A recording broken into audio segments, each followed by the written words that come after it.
You're here right now because something inside of you whispered that you needed to watch this video. Maybe it was intuition. Maybe it's that exhaustion that no amount of sleep seems to fix, or simply that nagging feeling that your spiritual life has become one giant question mark. Whatever the reason, I need you to know something before we go any further. You're not alone in this. How many times have you woken up thinking that you should be a better Christian? That if you could just sit with your Bible open for more than 5 minutes while your kids aren't destroying something, everything would be different? What if I told you that this pressure you feel, that internal voice demanding more discipline, more effort, more perfection, might be exactly what's keeping you away from what you desperately want to find? There's a truth that nobody mentions in those church mom groups, and this truth might completely transform how you live your faith starting today. Here it is. You're not failing at your spiritual life because you're not trying hard enough. You might actually be failing precisely because you're trying to be strong enough, do enough, control enough. And while you're chasing after a perfect devotional life, something far more profound is slipping away. In the next few minutes, I'm going to show you 5 practical steps. And when I say practical, I mean you can start today, with your life exactly as it is right now. Mom waking up before sunrise.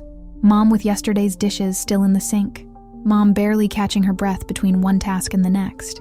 This is who I'm speaking to. So if you're here because you want to transform your spiritual journey, because you want to be that mom your kids see with a different kind of peace, a serenity that doesn't make sense in this crazy world, stay with me till the end. And please, if something I say today touches your heart, share this with a friend you know is carrying the same weight you are. Because moms who understand each other change cities. Now, let's go. You know that specific moment in your day? That one between making coffee and getting the kids into their morning routine? Or maybe it's at night, when everyone's finally asleep and you collapse on the couch without even the energy to turn on the TV. In that moment of quiet, there's something that whispers inside you. It's not the voice of exhaustion, not the despair of bills to pay, or guilt about not getting everything right. It's something deeper. It's your soul recognizing that there's more. You understand that your life shouldn't just be about checking boxes. You understand there's something bigger, that there's a God who wants to know you, wants to guide you, wants to transform your heart. But here's the conflict. How do you get there while life is moving at lightning speed? How do you find God when you can barely find your own keys? Most Christian moms I know reach a point of spiritual exhaustion they can't even name properly. They know something's missing, but they think the problem is external. Not enough time, not enough discipline, not enough willpower. The truth, however, is internal, and it's radically different from what you've been hearing. What I want to introduce you to isn't yet another technique for being a better Christian despite the chaos. It's a fundamental shift in how you see yourself, your faith, and your role in this story. Because the problem was never you. The problem was believing that you're the engine of your own spiritual life. Let's start from the most unexpected place possible, from the place of rest. There's a passage in Scripture that says, "Come to me, all you who are weary and burdened, and I will give you rest." When you read those words, what comes to your mind? Because most Christian moms I know read this and feel relief. But then comes the guilt. If he offers rest, why can't I find it? Why won't my mind stop racing? Why even on Sunday can't I let my worries go? I'm going to reveal something to you. The rest Jesus promises isn't about getting 8 uninterrupted hours of sleep without anyone calling for you. It's much more revolutionary than that. It's the rest of finally stopping trying to be the main character in your own story. Think about this with me. Since childhood, you've learned that success comes through effort. The more you work, the more you achieve. The more discipline, the more results. That works great for getting good grades in school, for promotions at work. But it works terribly for faith. Because your spiritual life doesn't operate like an economy of merit. It operates like a gift that's already been completely given. Do you understand what it means to be regenerated? It means something inside you has already been made new. Not someday. Not when you can meditate longer. Not when you go a whole month without losing patience with your kids. Right now, in this very moment, you possess a new heart. And this new heart doesn't need to be earned. It needs to be recognized. That's grace. It's not God saying, "When you become good enough, then I'll love you." It's God saying, "You're already loved. You're already accepted." And from that foundation, you can begin to change. Do you feel the difference? That weight lifting from your shoulders right now? That's the beginning. But here's the truth that seems contradictory. The grace that frees you from constant striving doesn't free you from your responsibilities. You're still going to wake up early. Your kids are still going to need breakfast. Laundry is still going to pile up. And it's in that place, that common, repetitive, sometimes frustrating place, that something extraordinary can happen. A mom once told me a story that changed how she sees her entire life. She was washing dishes after a family lunch, and she looked out the kitchen window to the yard where her kids were playing. And in one of those moments when God whispers to your heart, she realized, He's here, with me, now. It wasn't a special moment. There were no candles lit, no worship music playing in the background. It was just life happening. But in that instant, she understood something deep. Her devotional life wasn't confined to 30 minutes of Bible reading in the morning. It was bursting through in every dish washed with patience, in every time she chose gentleness instead of frustration, in every small gesture shaped not by her effort, but by God's quiet presence within her. This is finding the sacred in the everyday, and it changes everything, because when you finally understand that God isn't interested only in your prayer times, that He cares far more about how you treat your son when he spills juice on the new couch, something shifts in how you see the routine. That ordinary task isn't an obligation taking you away from God. It's the actual battlefield where God is reshaping you day after day. You're not just washing dishes, you're choosing patience. You're not just listening to your husband complain about his day. You're choosing empathy. You're not just correcting your child.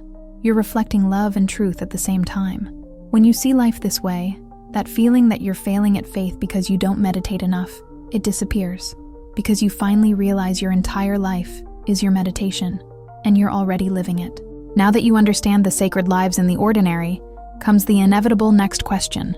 How? How do you choose patience when you're absolutely depleted? How do you choose truth when a lie would make everything easier?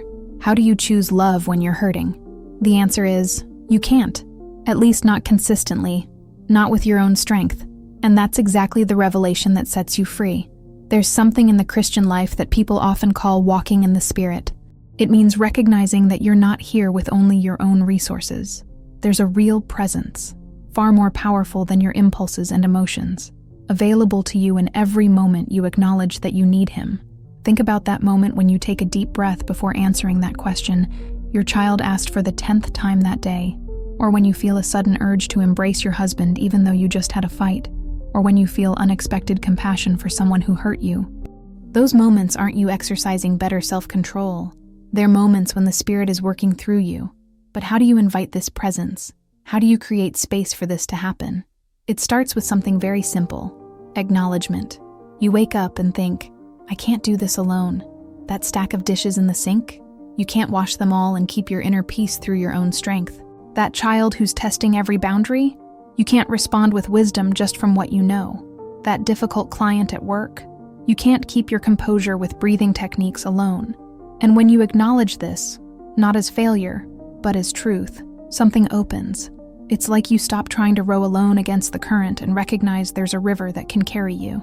That river is the life of Christ flowing through you. A mom I know said to me, "My biggest battleground is the kitchen." She wasn't exaggerating. There, between pots and dirty plates and kids asking for things while she's trying to make dinner, every ounce of her patience is tested. But she discovered something. In that kitchen chaos, she can pause for 2 seconds, breathe, whisper, "I need you." And when she does that, when she invites the presence, something shifts. Not magically, but really. She manages to respond to her child with more kindness. She handles the situation without exploding. She reflects something that isn't exactly her, but is Christ living through her. But now comes the part that requires a different kind of courage. Because the moment you start walking in this dependence on the Spirit, you begin to notice something. You start seeing lies. Lies you've believed about yourself. Lies the world whispers. Lies that steal your identity. Maybe you believe the lie that you're failing because you're not doing enough. Or that your life has no purpose because you're just raising a family. Or that when you lose patience with your kids, it proves you'll never really be spiritual. Or that God is disappointed in you because you can't keep up a consistent quiet time. The world is full of sophisticated lies, especially ones directed at mothers. It tells you that you should work like a man, nurture like a traditional mother, look like a movie star, and still have energy left over for an impressive spiritual life. It's an elaborate lie, carefully constructed to keep you in constant exhaustion. And here's what changes when you truly start walking in the Spirit. You can identify these lies with clarity. And when you identify them, You have a choice. You can believe the lie, or you can respond with truth. And this truth isn't an affirmation you repeat to yourself. It's an anchor. My life is hidden with Christ in God.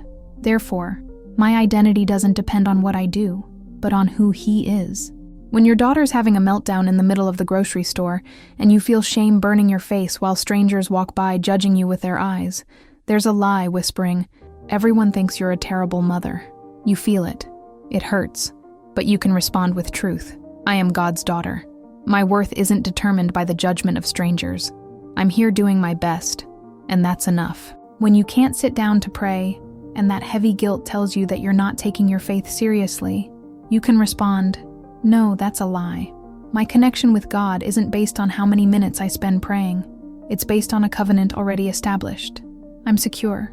Every time you identify a lie and choose to respond with truth, you're taking ownership of the life that's genuinely yours. Not a life fabricated by external expectations, but a life built on the solid rock of who you really are in Christ. And that creates a strength in daily struggles that doesn't come from you, but from God's constant presence, sustaining every step.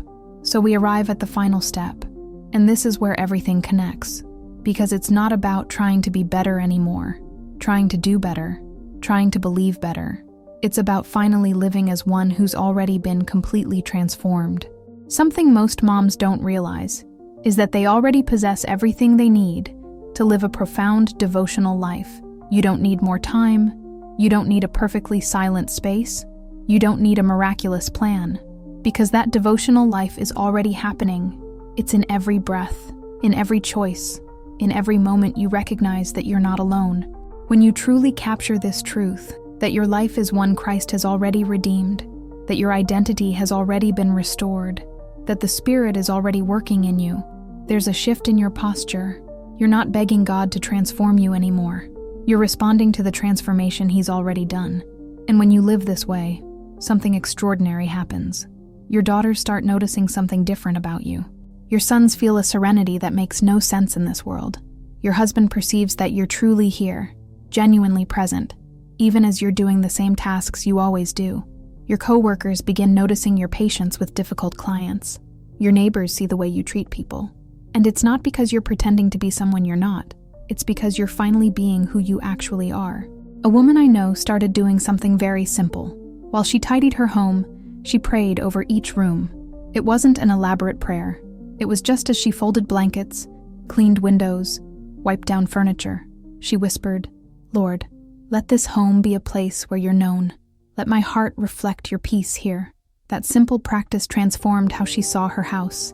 It transformed how she experienced those tasks that seem repetitive and pointless. Because she had captured a truth. You're not just maintaining a house. You're cultivating a space where God can be found. You're a priestess in your own home. And that is participating in the divine nature, not in some mystical, untouchable way, in a deeply, deeply practical way. Now let me bring you back to that moment you were experiencing before you clicked on this video. That moment of doubt. That moment when you wondered if you were failing, if you were wasting your life, if God really cared. I want you to understand something that might become a turning point. You're not failing. You're being guided. This entire journey we've just walked together, from resting in grace, through finding God in the ordinary, depending on the Spirit, responding to truth, to living as one already transformed. It's all available to you right now. Not when you find more time. Not when you get stronger. Not when you deserve it. Now. You know why? Because you're not the one finding the way. The way is finding you. God is rerouting your path, repositioning your steps, and He's doing it with surgical precision, with infinite patience, with a love that doesn't diminish one bit when you stumble. There's so much you're carrying alone, weights that were never yours to carry, guilt that doesn't belong to you, expectations that nobody could meet. And while you run after those weights, you miss the invisible thread connecting you to His heart. But it can change now. It can start tomorrow morning at breakfast, when instead of blaming yourself for losing patience, you whisper an acknowledgement, "I need you." It can start when you see that dirty dish, and instead of seeing an irritating task, you see an opportunity to reflect patience. It can start when you look at that child's face, tired, and instead of trying to be the perfect mother, you simply choose to be present. Because real spiritual life, the kind that changes you, that transforms your home, that impacts everyone around you, isn't about perfection. It's about surrender. It's about finally stopping trying to control and starting to be guided. And here's the biggest secret of all. When you do this, when you really start living as one who trusts she's being guided, you discover something no circumstance can steal from you.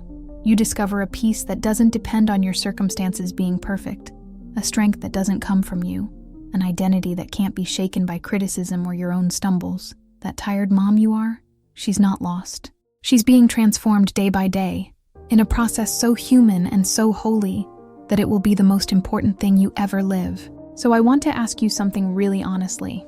If God is guiding you right now, and He is, what are you going to do with that? Are you going to keep carrying those weights alone? Are you going to keep thinking you'll fail until you find more time, more patience, more strength?